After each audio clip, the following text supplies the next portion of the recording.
Nak mathok Ratanat Tayasak ខ្ញុំបកករណាសូមនមស្ការចំពោះគុណនៃព្រះត្រៃរតន៍នមស្ការបកករណាព្រះថេរៈគ្រប់ព្រះអង្គចម្រើនពរញាតិញោមចិត្តឆ្ងាយគ្រប់ទិសទីដែលកំពុងតាមដានទស្សនានៅវីដេអូជាធម្មតារបស់ខ្ញុំបកករណាក្នុងថ្ងៃនេះ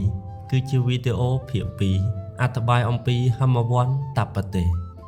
នៅវីដេអូភាគមុនខ្ញុំបានរតនាសេចក្តីមកអត្ថបាយចំណែកខ្លះរួចមកហើយនេះជាវីដេអូភាគបន្តអំពីភាគមុនបើលោកអ្នកបានស្ដាប់ទស្សនាភាគមុនរួចប្រកាសជាបានឮចូលចិត្តរួចមកហើយនៅនាមអណត្តស្រះដែលជាស្រះមួយក្នុងចំណោមស្រះធំទាំង7ដ៏ល្បីល្បាញនៅក្នុងហមវន្តតបតេម្យ៉ាងទៀតភូមិសាស្ត្រលក្ខណៈធម្មជាតិនៃស្រះនោះលោកអ្នកក៏ប្រកាសជាបានស្ដាប់រួចមកហើយដែរតបតាមការសន្យារបស់ខ្ញុំវីដេអូនេះខ្ញុំនឹងអត្ថបាយសេចក្តីបន្តអំពីស្ទឹងមួយខ្សែដែលហូរពីស្រះនេះបែកខ្ញែកក្រសែទឹកខ្លាយទៅជាបញ្ចមហានទីគឺស្ទឹងធំទាំង5ដ៏ល្បីល្បាញនោះឯងមុននឹងចូលដល់សេចក្តីនោះខ្ញុំសូមរំលឹកអំពីច្រកហូរទឹកចេញជុំវិញស្រះនេះឡើងវិញបន្តិចសិនដើម្បីឲ្យការស្ដាប់ប្រព្រឹត្តទៅចូលចិត្តស្រួលងាយយើងបានស្ដាប់រួចមកហើយនៅជុំវិញស្រះមានច្រកហូរទឹកចេញទៅតាមទិសធំទាំង4ច្រកនីមួយៗមានសន្តាននៃរូបស្រដៀងនឹងមុខនៃសត្វ4ប្រភេទគឺច្រកខាងកើតមានសន្តានស្រដៀងនឹងមុខនៃសត្វរាជសីច្រកខាងត្បូងមានសន្តានស្រដៀងនឹងមុខនៃសត្វដំរីច្រកខាងលិចមានសន្តានស្រដៀងនឹងមុខនៃសត្វសេះច្រកខាងជើងមានសន្តានស្រដៀងនឹងមុខនៃគោឧសភៈមិនត្រឹមតែប៉ុណ្ណោះហ្វូងសត្វទាំង4ប្រភេទខាងលើនេះក៏មានច្រើនតាមមាត់ច្រាំងនៃស្ទឹងដែលមានសន្តានដូចមុខនៃពួកវាផងដែរដូចជាច្រកទឹកខាងត្បូងដែលមានសន្តានស្រដៀងនឹងមុខនៃសត្វដំរីហើយហ្វូងសត្វដំរីនេះក៏មានច្រើនតាមមាត់ច្រាំងនៃស្ទឹងដែលហូរទៅនោះដូច្នោះដែរឥឡូវនេះលោកអ្នកបានជ្រាបហើយថាក្រសែទឹកហូរចេញពីស្រះតាមច្រកទឹកក្នុងទិសធំទាំង4សម្រាប់បានជាស្ទឹង4ខ្សែហើយស្ទឹង4ខ្សែនេះសុទ្ធតែហូរព័ទ្ធស្ដាំជុំវិញអណត្តស្រះ3ជុំដោយឥតប្រសពគ្នាទើបហូរកាត់តាមផែនដីមនុស្សរស់នៅនិងហូរចាក់ចូលទៅក្នុងសមុទ្រកំណាត់ក្រសែទឹកត្រឹមនេះលោកឲ្យឈ្មោះថាអាវត្តដាក់គង្គាបន្ទាប់មកក្រសែទឹកស្ទឹងនីមួយៗហូរត្រង់ទៅតាមទិសរៀងខ្លួនចាប់ពីទីនេះទៅខ្ញុំនឹងលើកយកស្ទឹងតែមួយខ្សែប៉ុណ្ណោះមកអត្ថបាយបន្តសេចក្តីនោះគឺស្ទឹងដែលហូរចូលមកទិសខាងត្បូងឆ្លងកាត់មជ្ឈមប្រទេសជាស្ថានទីមនុស្សរស់នៅអាវត្តដាក់គង្គាហូរត្រង់ចម្ងាយ60យោជន៍លើក្នុងថ្មផ្ទុកទឹកប្រវែង30គីឡូវ៉ាតឲ្យតាំងនៅមុននឹងកម្លាំងសម្ពាធទឹកទម្លុះថ្មភ្នំធ្លាក់ចុះទៅខាងក្រោមកំណាត់ក្រសែទឹកត្រឹមនេះលោកឲ្យឈ្មោះថាកណ្ណៈកង្គាកម្លាំងសម្ពាធកណ្ណៈកង្គាទម្លុះភ្នំហូរចុះក្រោមចម្ងាយ60យោជន៍តាមអាកាសកំណាត់ក្រសែទឹកត្រឹមនេះលោកឲ្យឈ្មោះថាអាកាសកង្គាអាកាសកង្គាហូរចាក់ទៅលើខ្នងថ្មឈ្មោះតយកលៈកើតបានជាស្រះទឹកមួយមានទំហំ500យោជន៍ស្រះទឹកនេះលោកឲ្យឈ្មោះថាតយលៈបោកខារណីកម្លាំងសម្ពាធទឹកបោកខារណីទម្លុះថ្មនិងច្រាំងនៃស្រះនេះហូរទៅចម្ងាយ60យោជន៍កំណាត់ក្រសែទឹកត្រឹមនេះលោកឲ្យឈ្មោះថាពហលៈគង្គាពហលៈគង្គា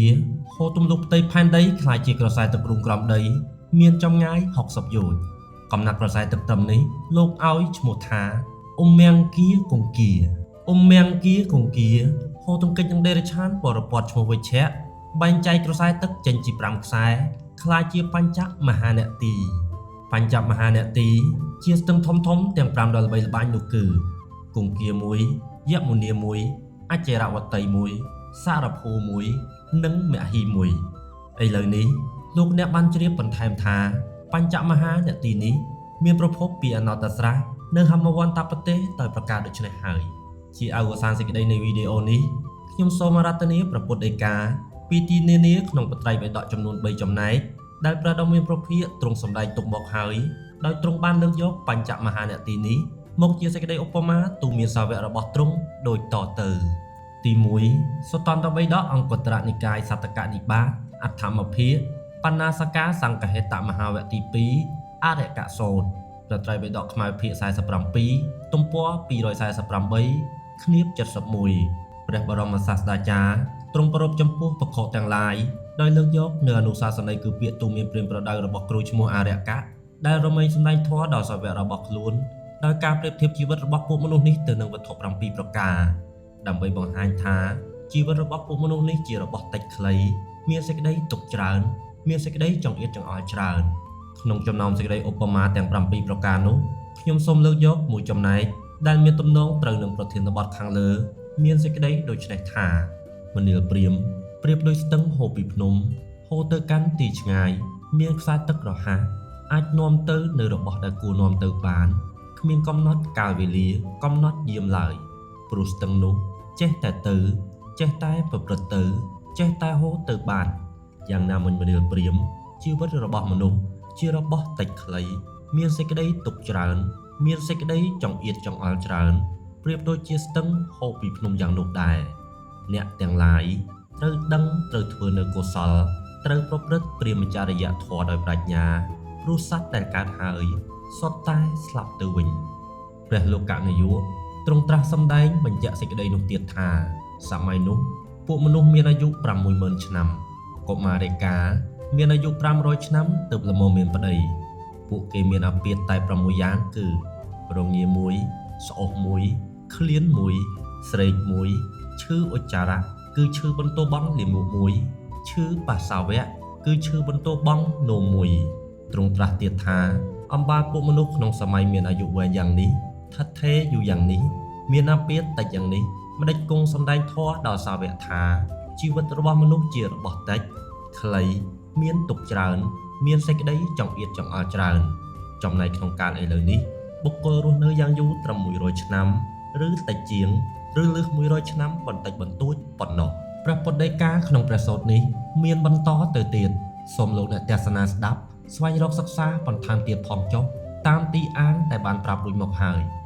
ចំណែកទី2សុតន្តបិដកអង្គត្តរនិកាយអដ្ឋកនិបាតនវភាគបាណាសកមហាវគ្គទី2បហារាទសូត្រព្រះត្រៃបិដកខ្មែរភាគ48ទំព័រ87ឃ្នៀប19សម័យមួយក្នុងព្រះវស្សាទី12ព្រះដ៏មានព្រះភិក្ខទ្រង់គង់នៅក្រោមដើមស្ដៅជាលំនៅនៃអ្នកលេរយៈទៀបស្រុកវេរញ្ជាព្រះបរមសាស្តាចារ្យទ្រង់ត្រាស់ដូច្នេះចំពោះបហារាទៈអសុរិនគឺស្ដេចអសរឈ្មោះបហារាទៈថាពួកអសុរៈតែងរីករាយក្នុងមហាសមុទ្រដែរឬបហារាទៈអសុរិនតបថាបបិទ្ធព្រះអង្គដ៏ចម្រើនពួកអសុរៈតែងរីករាយក្នុងមហាសមុទ្រដែរព្រះដ៏មានព្រះភិក្ខទ្រង់ត្រាស់ទៀតថាចុះមហាសមុទ្រមានហេតុជាអស្ចារ្យប៉ុន្មានយ៉ាងបានជាពួកអសុរៈឃើញហើយតែងរីករាយក្នុងមហាសមុទ្របហារាទៈអសុរិនតបថាបបិទ្ធព្រះអង្គដ៏ចម្រើនក្នុងមហាសមុទ្រមានហេតុអស្ចារ្យចម្លែក8យ៉ាងបានជាពួកអសុរៈឃើញហើយតែងរីករាយក្នុងមហាសមុទ្រព្រះលោកនាយកទ្រង់ត្រាស់បន្តទៀតថាហេតុជាអស្ចារ្យចម្លែក8យ៉ាងតើដូចម្ដេចខ្លះបហារាទៈអសុរិនតបរៀបរាប់តាមលំដាប់គ្រប់8យ៉ាងរួចទើបទូលសួរព្រះវិចិត្រមារវិញដូច្នេះថាបបិទ្ធព្រះអង្គដ៏ចម្រើនចុះពួកភិក្ខុតែងរីករាយក្នុងធម្មវិន័យនេះដែរឬព្រះសម្មាសម្ពុទ្ធទ្រង់ត្រាស់តបវិញថាមនាលបហារាទៈពួកភិក្ខុតែងរីករាយក្នុងធម្មវិន័យនេះដែរហើយទ្រង់ក៏បន្តតបនៅការទូលសួររបស់បហារាទៈដោយលើកយកហេតុជាអស្ចារ្យចម្លែក8យ៉ាង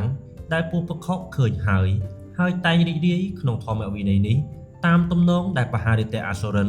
អធិប្បាយអំពីមហាសមុទ្រមកដូច្នោះដែរនៅក្នុងទីនេះខ្ញុំសូមអារាធនាព្រះពុទ្ធដីកាទ្រង់លើកហេតុនោះតែមួយចំណែកដែលជាប់តាក់ទងនឹងប្រធានបទមកបន្តសេចក្តីព្រះពុទ្ធដ៏ឧត្តមទ្រង់ត្រាស់នៅហេតុជាអស្ចារ្យចម្លែកតាមលំដាប់ទី4ទ្រង់ត្រាស់ថាមនាលបហារាទៈទន្លេធំទាំងឡាយណាមួយគឺទន្លេគង្គាយមុនីអជរវតីសារភូមហីកាលបើទន្លេទាំងនោះហូរចូលទៅដល់មហាសមុទ្រហើយតែងលះបង់នាមនឹងកូនដើមរបស់ខ្លួនហើយដល់នៅកិរិយារាប់ថាជាមហាសមុទ្រតែម្យ៉ាងណាមិញមនាលបហារាទៈវណ្ណៈគឺត្រកូល4ពួកនេះគឺក្សត្រ1ព្រាហ្មណ៍1វេសៈ1សុទ្ធៈ1បើវណ្ណៈទាំងនោះចេញจากផ្ទះបួសក្នុងធម្មវិន័យដែលតថាគតសម្ដែងហើយរមែងលះបង់នាមនឹងកូនដើមរបស់ខ្លួនហើយដល់នៅកិរិយារាប់ថាជាសំណាក់សច្ចបុត្រតែម្យ៉ាងក៏យ៉ាងនោះដែរមនាលបហារាទៈវណ្ណៈ4ពួកនេះគឺក្សត្រ1ព្រាហ្មណ៍1វេសៈ1សុទ្ធៈ1វណ្ណៈទាំងនោះចេញจากផ្ទះបួសក្នុងធម្មវិន័យដែលតថាគតសម្ដែងហើយរមែងលះបង់នាមនឹងកូនដើមរបស់ខ្លួន ដល់នៅកិរិយារាប់ថាជាសំណាក់សក្យបុត្រតែម្យ៉ាងដោយហេតុណាមនាលបហារតៈនេះជាហេតុអស្ចារ្យចម្លែកទី4ក្នុងធម្មវិន័យនេះដែលពួកបខុឃើញហើយតែងរីករាយក្នុងធម្មវិន័យនេះចំណែកទី3សតន្តបិដកសង្យុត្តនិកាយមគ្គសង្យុត្តមហាវីរវៈគង្គាបិយលវៈឆតបាចៃននិនសោតគឺសោតទី6ស្ដីពីទន្លេដែលហូរទៅកាន់ទឹកខាងកើតសាវត្ថីនិទានប្រត្រៃបិដកខ្មែរភាគ37ទំព័រ85ឃ្នៀប189ព្រះភគវាទ្រង់ត្រាស់សម្ដែងថាមនាលភគទាំងឡាយដោយទន្លេធំណាមួយគឺណាខ្លះគឺទន្លេគង្គាមួយយមុនីមួយអច្ឆរវតីមួយសារភូមួយមហីមួយទន្លេទាំងអស់នោះជាធម្មជាតិហូរទៅកាន់ទឹកខាងកើតទេទៅកាន់ទឹកខាងកើតជ្រៀលទៅកាន់ទឹកខាងកើតដូចម្ដេចមិញមនាលភគទាំងឡាយភគការចម្រើននៅអរិយមគ្គប្រកបដោយអង្គ8ការធ្វើនៅអរិយមគ្គប្រកបដោយអង្គ8ឲ្យច្រើនឡើងរមែងបង្អោនទៅរកព្រះនិព្វានសរសៀទៅរកព្រះនិព្វានជំរាលទៅរកព្រះនិព្វានក៏ដូច្នោះឯងខ្ញុំសូមបញ្ចប់អត្ថបទនិងវីដេអូធម្មទានអំពីហមវន្តប្រទេសត្រឹមប៉ុណ្ណេះសូមប្រគេនជូនចំណែកបុណ្យកុសលចំពោះព្រះករុណាញាតិញោមគ្រប់រូបសូមអនុមោទនា